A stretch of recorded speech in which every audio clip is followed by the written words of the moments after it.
Today we dive into the incredible story of the 1974 D. Washington quarter dollar, a coin that represents much more than just 25 cents. In your pocket it carries decades of American history, numismatic evolution, and rich heritage that continues to captivate collectors all over the world. The journey of the 1974 D. quarter begins in the United States Mint in Denver, where it was struck with a composition of copper and nickel clad around a pure copper core. The Washington quarter has been a pillar of American coinage since it was first introduced in 1932 to commemorate the bicentennial of George Washington's birth, but the 1974 D version stands as a unique symbol from a time of economic change, cultural shifts, and political transformations in the United States. In 1974, America was preparing for its bicentennial celebrations, and the coinage system was undergoing rigorous minting demands. The Denver Mint, which produced this coin, saw high volume production with over 353 million 1974 D. quarters released into circulation. Yet despite the massive mintage, not all coins were created equal. Variations and condition determine the future value and rarity of each piece. Some were struck with sharper dies showing exceptional detail in George Washington's bust and the eagle on the reverse, while others displayed subtle errors or weak strikes, which have now become areas of intrigue for collectors. The obverse of the coin features the iconic profile of George Washington, designed by sculptor John Flanagan based on John Antoine Howden's famous bust from the 18th century. Washington faces left with the word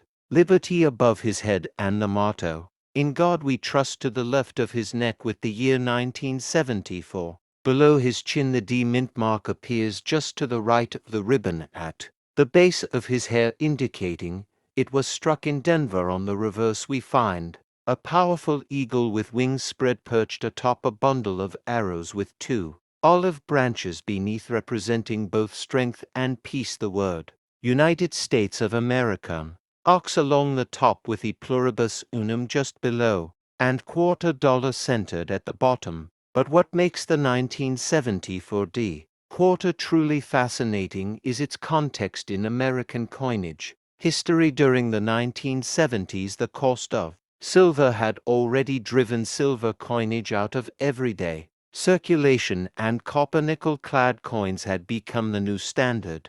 As inflation affected purchasing power, the role of small change like the quarter became more essential than ever for everyday Americans. Vending machines, toll booths, laundromats, and parking meters all demanded exact change, and the quarter served a pivotal role in that economic activity. Collectors of the 1974 D. Washington quarter seek various die varieties, including examples with double die obverses or reverse clash marks. Some coins have misalignments, weak strikes, or off-center minting, which increases value dramatically, while most circulated examples of this coin are worth their face value, or well-preserved specimen in mint state can fetch several dollars, with top-grade examples graded MS-67 or higher commanding premium prices at auction. The search for the perfect specimen of a 1974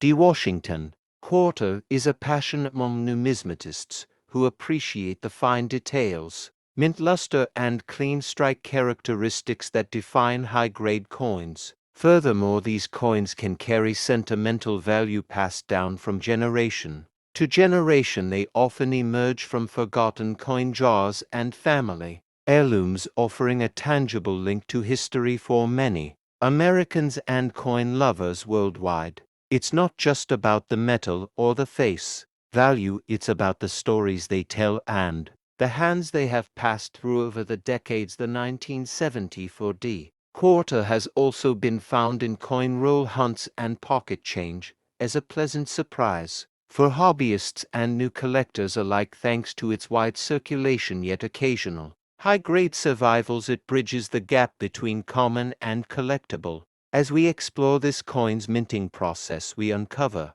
the techniques and tools used in the Denver mint during that era. Understanding the dyes, the blankets, and the minting pressure helps explain why some coins are sharper than others. Will also explore the cultural backdrop of 1970 for including the political turbulence, economic challenges, and national pride as America approached its bicentennial. Such moments in history influenced how people viewed the symbols on their money, including Washington's steadfast profile and the majestic eagle, both reminders of enduring American values. By examining grading standards, we will also learn what differentiates a circulated quarter from a gem and circulated one. You'll discover how the condition, luster, strike, and preservation affect value and desirability. PCGS, NGC, and ANACS all have certified high-grade examples, and learning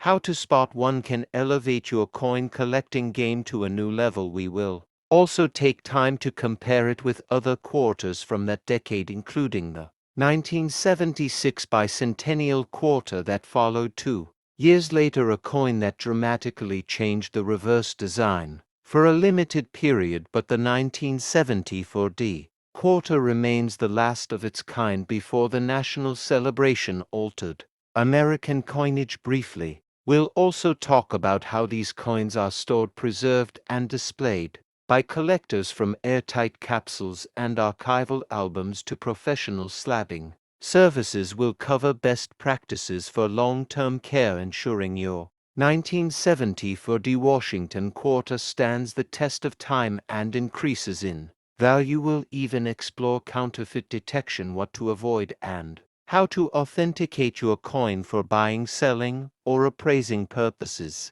So sit back and enjoy this detailed our documentary style exploration of the 1974 Washington quarter, from the history of its design to the depths of its minting process, from its cultural role to rich history, distinctive features, and incredible value on today's market. If you've ever where we bring history to life one coin at a time, today we explore one of the most enduring and fascinating coins in American numismatics, the 1961 Jefferson nickel. This coin may at first appear to be just another mid-century 5-cent piece, but its story is much deeper, tied to the legacy of Thomas Jefferson, the evolution of American coinage, the changing techniques of the United States Mint, and the rich collecting history that surrounds nickels from this era. The 1961 Jefferson nickel, minted at the Denver Mint, is an important piece in the series,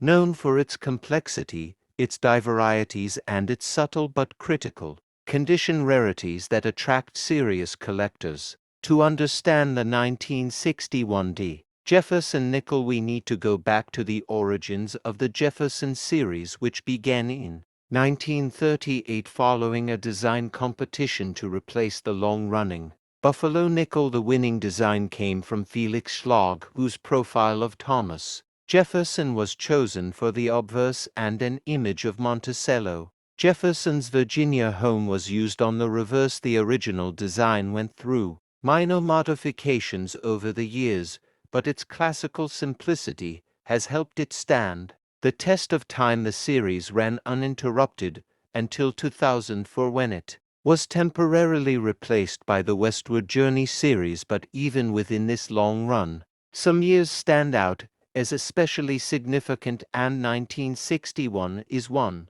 of them. In 1961, the United States was experiencing both domestic growth and Cold War tension. John F. Kennedy had just taken office, and the economy was expanding. The demand for coinage was strong, and the Denver Mint played a crucial role in producing high volumes of nickels and other denominations for commerce. The Jefferson nickel from 1961, with the D mint mark, saw a total mintage of over 238 million coins, making it one of the higher production years.